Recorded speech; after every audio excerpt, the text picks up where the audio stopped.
Over the last few episodes I've been building this workshop on the driveway and it is looking... Let me show you.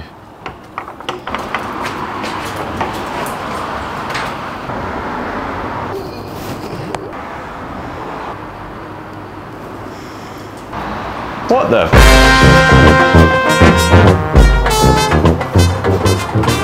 Hey, Pete here from Northern Works. I think finished was probably a bit of an exaggeration, although I could probably build stuff in here if I wanted to, but it's just not doing it for me. Look, I'm not trying to get to perfection right away, but I've got actual trees growing in here.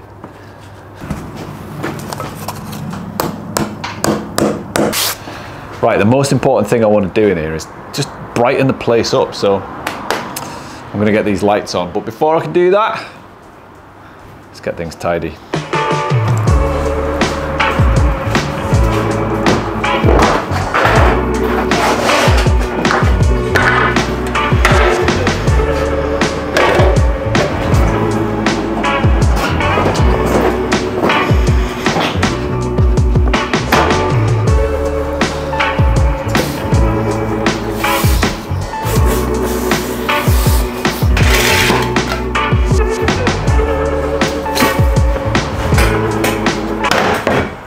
That looks so much better already.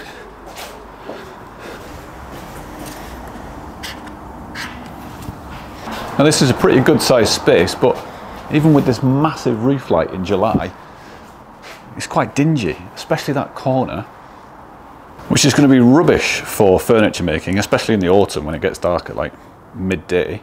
So I've got myself some of these LED tube lights, and I'm going to try putting a couple up. Luckily for me, I've already got this cable that was here from the old security light up there. It's on an isolated fused line from the kitchen, so that's a great head start. Now, I'm not an electrician, but I did watch my dad do loads of stuff like this when I was a kid, and he's not dead, so probably be all right. That was a joke, by the way. Electricity is very dangerous, and if you don't know what you're doing, get advice from someone who's properly trained and qualified, not some rando off the internet. Here in the UK, almost all electrical work that you do has to be tested and certified by a qualified electrician. So I'm just going to fit everything up, and then I'll get a Sparky around to test everything before we turn the circuit on.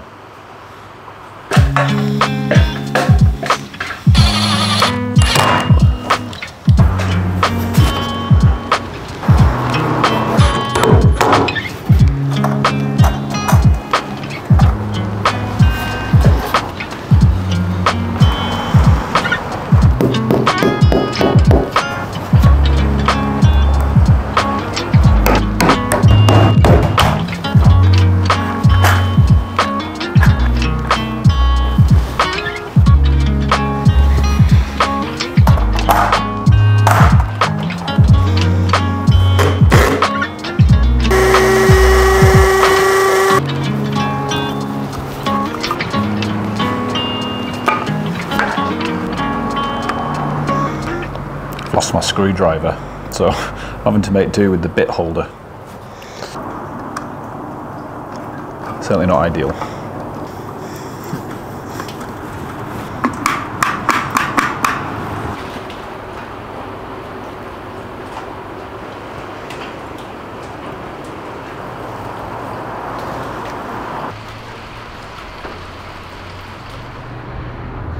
Well, it's a new day, and thankfully, the weather has dried up. I've not been able to cut the lawn for about 3 weeks because of all this rain. Anyway, good news. Bruce the Sparky's been around. He's given me the all clear to close off my circuit. And now, check this out. It's going to blow your mind. Huh? Oh, that's a bit anticlimactic in this light, actually. 2 secs.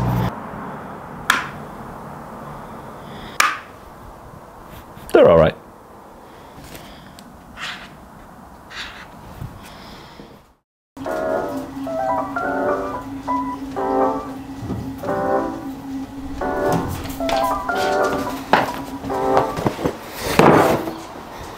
As well as not being an electrician, I'm also not a gas fitter. And so a big thanks to everyone who commented on the last video and told me I need to do something about this vent.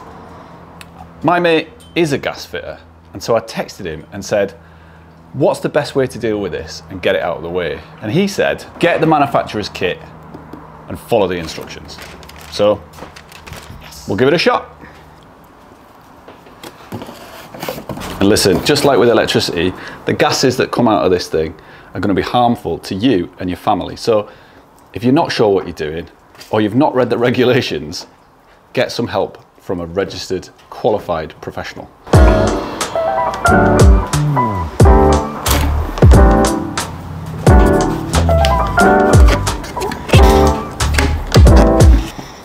Well, the kit fits on the pipe, but there's now this massive gap around the actual flue. So I have to find some way to cover that up, I think.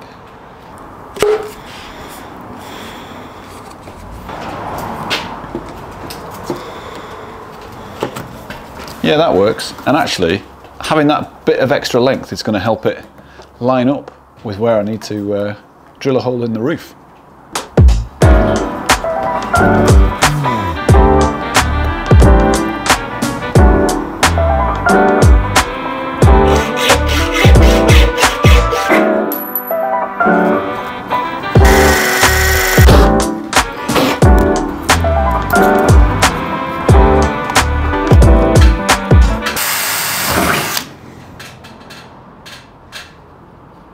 What have you got, Arch?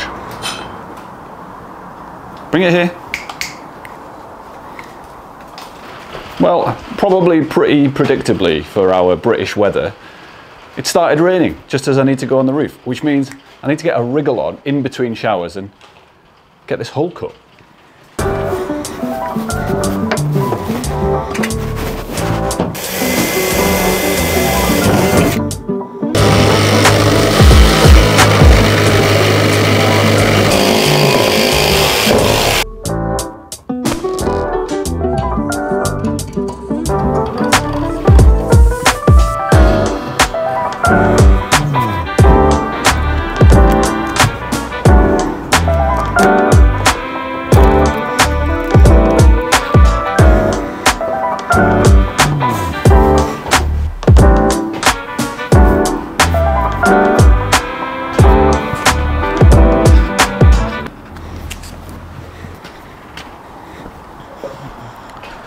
Time to paint. And I assume you want to watch me paint the whole thing, right?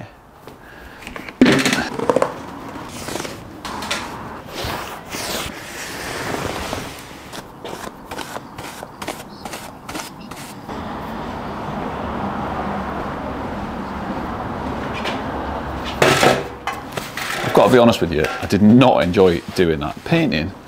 I just find it boring, my hand hurts, and paintbrushes are rubbish. In fact, I've got a good mind to ban paintbrushes from this channel. You're never going to see another paintbrush ever again in my hand. And tin snips. Don't get me started on tin snips. You know the thing about tin... It does look good though.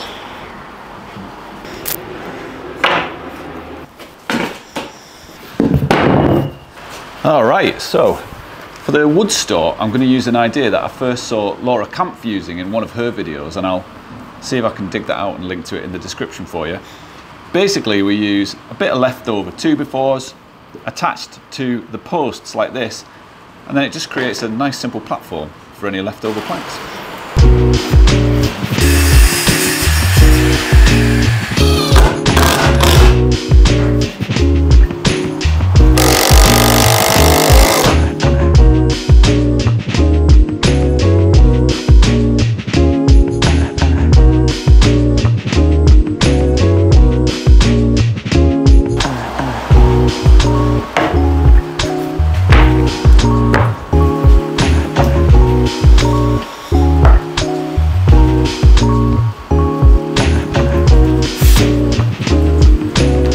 We're almost done.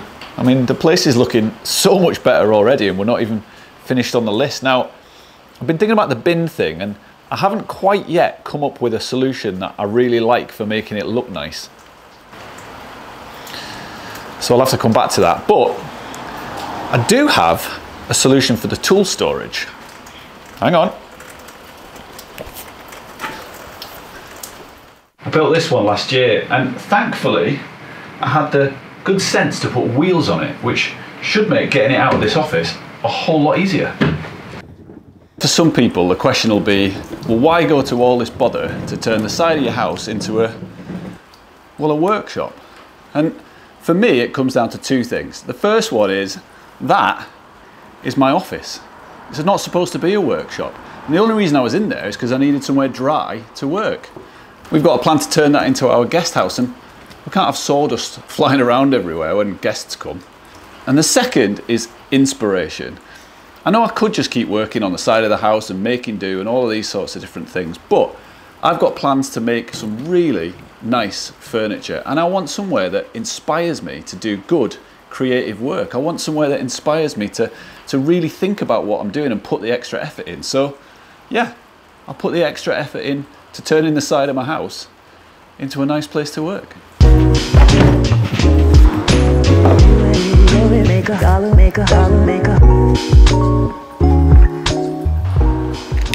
I know it's not perfect yet, but that was kind of never really the point, was it?